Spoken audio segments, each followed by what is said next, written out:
وہ جوان جو ہی پروان چڑھا ان فوان شباب آیا تو اس کی پیشانی سجدے کے تقدس سے مالا مال ہو گئی، اس کی آنکھوں میں حیا اور شرم کے پہرے آ گئے، اس کے خیالوں میں پاکیزگی آ گئی، اس کی زندگی کے شب و روز نیکی کے ماحول میں بسر ہونے لگے، اس کی راتیں ذکر الہی میں، تلاوت کلام مجید میں اور دن یاد الہی میں روزے سے گزرنے لگے۔ وہ جوان جس کی جوانی اللہ کی عبادت میں گزری، کیونکہ جوانی اگر عبادت میں گزر گئی تو بڑھاپا تو پر نور ہے ہی ہے۔ سب سے مشکل مرحلہ زندگی کا جوانی کا ہے۔ شیطان زیادہ ورغلاتا ہے کسی شخص کو جب وہ جوانی کے مرحلوں سے گزر رہا ہوتا ہے۔ تو جس کی جوانی خیریت کے ساتھ گزر گئی اور اس نے اپنی جوانی کے تقدس کو محفوظ رکھ کے منزل تک پہنچا لیا، اپنی عصمت کے جوہر کی حفاظت کی، اپنی آبرو کو لٹنے نہیں دیا، اپنی آنکھوں کی شرم و حیا پر پہرے بٹھائے اور آنکھ کو برباد نہیں ہونے دیا اور اپنی زندگی کے تقدس کا پہرا دیا، تو جو جوان اپنی جوانی کو خیریت کے ساتھ گزار گیا۔ کسی نے کہا تھا نا، کتاب زیست کا ایک اور باب ختم ہوا، شباب ختم ہوا، ایک عذاب ختم ہوا۔ تو جوانی جس کی منزل تک پہنچ گئی خیریت کے ساتھ، عافیت کے سائے میں، مشکل تو بڑا ہے جوانی کو منزل تک لے جانا، خیریت کے ساتھ، داغدار نہ ہونے دینا، جوانی کے تقدس کو رسوا نہ ہونے دینا، عصمت کے جوہر پہ کالک نہ لگنے دینا، خواہشات کو غالب نہ آنے دینا۔ آسان کام تو نہیں ہے، مشکل کام ہے، لیکن اگر کوئی مشکل کاٹ گیا، جوانی کے تھوڑے سے ایام میں گزار گیا۔ اللہ اکبر۔ حضرت شیخ ختلی کہتے ہیں، داتا گنج بخش علی حجویری علیہ رحمہ کے مرشد ہیں، الدنیا یوم ولنا فیہا صوم۔ وہ کہتے ہیں دنیا ایک دن ہے، ہم روزہ رکھ کے گزار رہے۔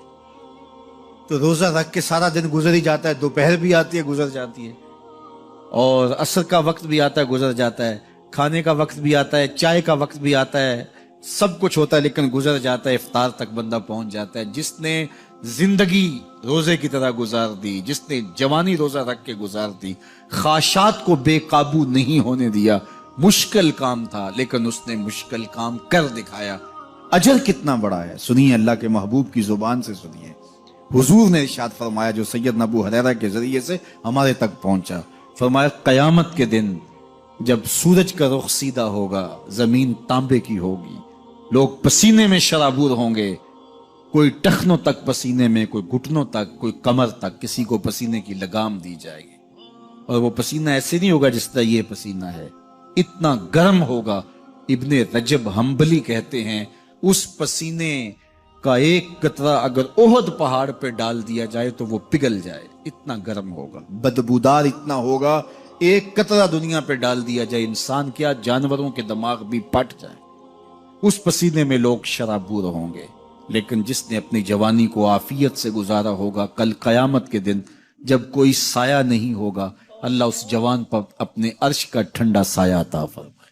وہ شخص جس کو کسی عورت نے دعوت گناہ دی اور وہ صاحب منصب تھی، صاحب جمال تھی، اور اس نے یہ کہہ کے یہ خواہش، یہ آرزو مسترد کر دی، انی خاف اللہ۔ اسی طرح کوئی عورت ہے تو اس نے اپنے تقدس کی حفاظت کی، اپنی آبرو پہ پہرا دیا اور کسی پیشکش کو ٹھکرا دیا، تو فرمایا قیامت کے دن جب کوئی سایہ نہیں ہوگا، اللہ اسے بھی اپنے عرش کا ٹھنڈا سایہ دے گا۔ کیسا سخت دن ہوگا، اور وہ کس اعزاز میں ہوگا، کس تکریم میں ہوگا۔ یہ تو 4 دن 10-20 سال ہیں، اور وہ 50,000 سال کا ایک دن۔ پھر اس کو اللہ کا شکر ادا کرنا ہوگا کہ اللہ تو نے کتنا کرم کیا میرے اوپر کہ میری جوانی خیریت اور عافیت سے گزری، اور آج اس کا تو کتنا بہتر صلہ مجھ کو دے۔ انسان جب کوئی اچھی بات سنتا ہے تو انسان کی فطرت ہے کہ وہ آگے منتقل کرتا ہے۔ آج کل وہ شیئر کر دیتے ہیں نا، جو بات آئے تو آپ اس کو آگے بڑھاتے ہیں، دوستوں میں شیئر کر دیتے ہیں۔ تو یہ انسان کی فطرت سے افواہیں بھی اس لیے پھیلتی ہیں کہ جو بھی بات آپ سنتے ہیں فوری آپ کی کوشش ہوتی ہے کہ یہ سب سے پہلے دوستوں کو میں ہی بتاؤں۔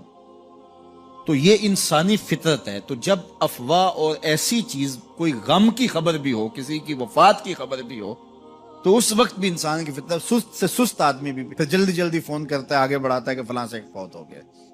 تو چونکہ یہ فطرت ہے، بات کو آگے بڑھانے کا شوق ہے انسان کے اندر رکھا ہے، اس سے چیزیں پھیلتی ہیں، اور پھر جو خیر کی خبر ہوگی یا خیر کی بات ہوگی تو اس کو تو آگے پھیلانے کا پھر ہمارا دین بھی ہمیں ترغیب دیتا ہے، جذبہ دلاتا ہے۔ تو حضرت ابو ہریرہ اس جذبے کے تحت جو سنتے تھے پھر آگے منتقل کرتے۔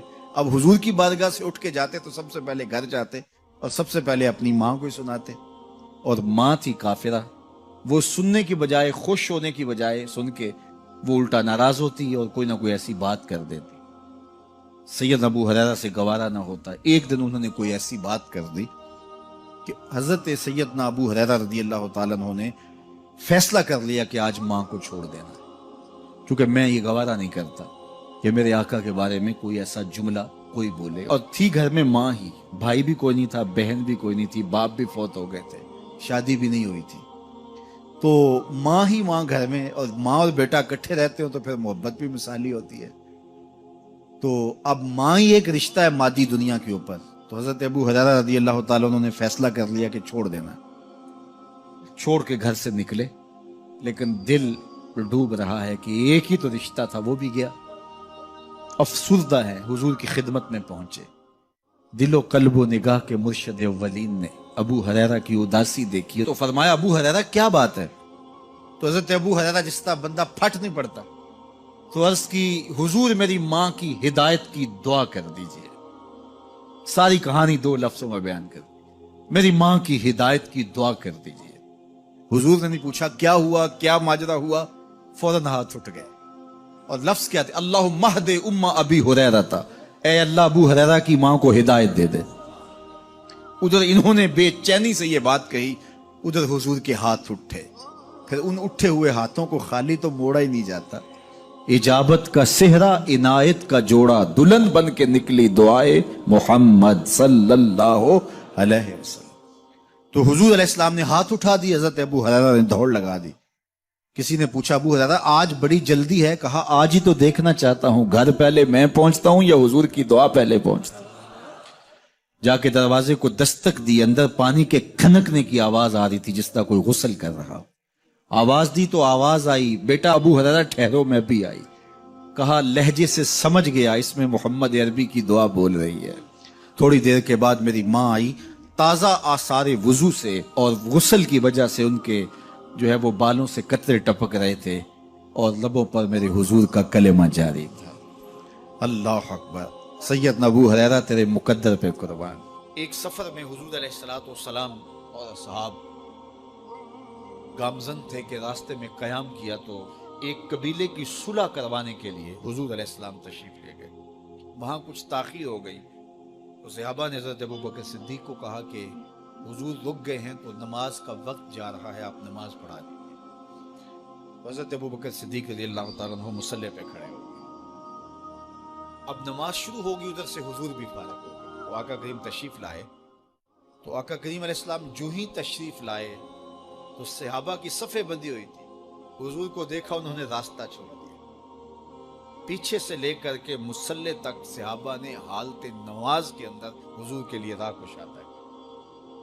کاش کہ یہ حدیث سب لوگوں نے پڑھی ہوتی اور امت میں اتنے فرقے نہ بنتے، اور یہ سوچ کبھی نہ پنپتی کہ نبی کے خیال سے نماز ٹوٹتی ہے۔ یہاں تو راستے چھوڑے جا رہے ہیں، یہاں تو پروٹوکول دیا جا رہا ہے۔ اللہ اکبر، اور یہ حدیث کہیں چھپی نہیں ہے، بخاری کے اندر چھپی ہوئی۔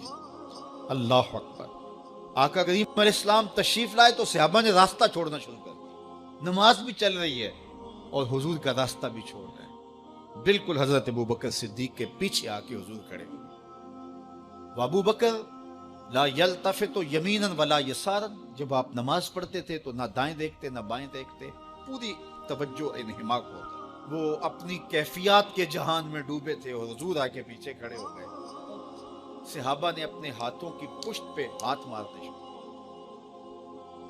مقعن و تصدیہ، قرآن نے تالی لگانا، سیٹی مارنا یہ شیطانی اعمال ہے، لیکن ہاتھ کی پشت پہ ہاتھ مار کے متنبع کرنا یہ مختلف مواقع کے اوپر یہ جائز ہے۔ اب جب حضور آ کے پیچھے کھڑے ہو گئے اور صحابہ سمجھے کہ حضرت ابوبکر صدیق ایک استغراق کے عالم میں ہیں، ایک کیفیت کے جہاں میں ڈوبے ہیں، تو انہوں نے اپنے ہاتھوں کی پشتوں پہ ہاتھ مارنے شروع کر، تو حضرت صدیق اکبر سمجھ گئے کوئی غیر معمولی واقعہ ہو گیا۔ دیکھا پیچھے حضور کھڑے تھے، اللہ اکبر، تو حضرت صدیق اکبر مصلی سے سرک کے پیچھے آنے لگے، تو آقا کریم نے اشارہ کیا رکو نماز پڑھو۔ سیدنا صدیق اکبر اس کے باوجود پیچھے آ گئے۔ کبھی ہوتا ہے حکم اور کبھی ادب آگے ہوتا ہے، اللہ اکبر۔ حضرت سیدنا علی المرتضیٰ رضی اللہ تعالی عنہ کو کہا نا حضور نے صلح حدیبیہ کے موقع پہ، صلح نامہ لکھوایا جا چکا، تو لکھا یہ محمد رسول اللہ اور قریش کی جانب سے ہے، تو عروہ نے کہا اگر محمد رسول اللہ مان لیں ہم تو پھر لڑائی کس چیز کی ہے، تو اس لیے محمد رسول اللہ نہیں محمد بن عبداللہ لکھا جائے۔ تو وہ اس بات پہ بضد ہو گئے، اور اگر ایسا نہیں ہوتا تو معاہدہ ٹوٹ رہا تھا، تو حضور نے حضرت علی المرتضیٰ سے کہا کہ چلو رسول اللہ کا لفظ مٹا دو۔ عرض کی میں تو نہیں مٹاؤں گا، میں تو نہیں مٹاؤں گا، یہ نام میں تو نہیں مٹا سکتا۔ پھر حضور نے خود مٹایا۔ اب یہاں حضور نے کہا ابو بکر رکو، لیکن حضرت ابو بکر نہیں رکے، پیچھے آ گئے، اور پھر حضور خیر مصلی پہ گئے، نماز ہوئی، سلام پھرا، تو حضرت ابو بکر صدیق رضی اللہ تعالیٰ عنہ کو حضور نے کہا ابو بکر جب میں نے کہا تھا تم رکے رہو تو تم کیوں پیچھے آئے؟ تو سنو حضرت ابو بکر نے کیا جواب دیا رضی اللہ تعالیٰ عنہ۔ کروڑوں سلام، لاکھوں عقیدتوں اور نیاز مندیوں کے خراج ان کی چوکھٹ پہ عرض کرنے لگے ما کان لابن ابی قحافہ ان یؤم رسول اللہ صلی اللہ علیہ وسلم۔ حضور ابو قحافہ کے بیٹے کی جرت کب ہوئی کہ رسول اللہ کے آگے کھڑا ہو کے نماز پڑھائے؟ یہ ابو قحافہ کے بیٹے کی ہمت کب ہوئی کہ رسول اللہ کے سامنے کھڑا ہو کے نماز پڑھائے؟ تو ادب پہلا کرینہ ہے محبت کے کرینوں میں۔ حضرت ابو بکر صدیق رضی اللہ تعالی عنہ نے اگر حضور علیہ الصلوۃ والسلام کی اطاعت اور حضور کی محبت، ادب، فرما برداری اور جان ساری کے انوکھے باب رقم کیے ہیں، لیکن حضور نے بھی ان کو جو اعزازات دیے۔ ایک خاتون آئی مسئلہ پوچھنے، آقا کریم نے فرمایا پھر آ جانا۔ اس نے کہا پھر آؤں اور آپ نہ ملے، تو کہا میں نہ ملوں ابو بکر تو ملیں گے نا، اللہ اکبر۔ تو اپنے بعد اشارہ دے دیا ان کی طرف کہ میرے بعد میرا نائب ابو بکر ہے، اللہ اکبر۔ عزتوں کی مسند اور عزتوں کی معراج اور عزتوں کے مقام پہ سیدنا صدیق اکبر رضی اللہ تعالی عنہ کو بٹھایا۔ میرے والد گرامی رحمت اللہ تعالی علیہ نے پوری زندگی میں کوئی ایک تقریر بھی ایسی نہیں کی جس میں یہ اشعار نہ پڑے ہوں۔ جب وہ خطبہ پڑھتے تھے تو خطبہ پڑھنے کے بعد یہ اشعار پڑھا کرتے تھے، جس میں اس کی کیفیت ہے کہ جو حضور کے شہر میں جانے کے لیے تڑپتا ہے۔ ز مہجوری برآمد جان عالم، ز مہجوری برآمد جان عالم، تراہم یا نبی اللہ تراہم، کہ عرض کی جا رہی حضور آپ کی جدائی میں پورے جہان کی جان نکل رہی۔ ز مہجوری برآمد جان عالم، تراہم یا نبی اللہ تراہم، نہ آخر رحمت للعالمین، ز محرومہ چرا فارغ نشین، بروں سر از برد یمانی، کہ روئے تست صبح زندگانی۔ حضور اپنا سر انور اس یمنی چادر سے ذرا نکالیے، چونکہ آپ کا چہرہ انور زندگی کی صبح ہے، زندگی کی بہار ہے۔ ادیم طائف نعلین پاکن، شراکز رشتہ جاں ہائے ماکن، اللہ اکبر۔ جامی علیہ رحمہ کا انداز کتنا دل آویز ہے۔ وہ کہتے ہیں حضور آپ طائف کے بنے ہوئے چمڑے کے جوتے پاؤں کی زینت بنائیں، آپ جوتے جو پہنے وہ طائف کا مشہور چمڑا ہو اور اس کے بنے ہوئے، شراکز رشتہ جاں ہائے ماکن، اور اس کے اندر جو تسمے ڈالیں وہ جامی کی جان کے ڈالیں، جامی کے چمڑے کے نہیں، جامی کی جان کے تسمے ان نالین میں ڈالیں جو آپ طائف کے بنے ہوئے نالین زیب تن کریں۔ وہ ایک شاعر کہتا ہے عربی کا کہ یا لیتنی کنتو تربت ایبتکم فلتسمت نعالک ذاک کدی، کاش میں مولوی نہ ہوتا۔ وہ بہت بڑا شیخ الحدیث گزرا ہے، تو وہ کہتا ہے میں کاش شیخ الحدیث نہ ہوتا، میں مولوی نہ ہوتا، مدینے کی گلی کی مٹی ہوتا، حضور گزرتے تلووں کو چوم لیتا۔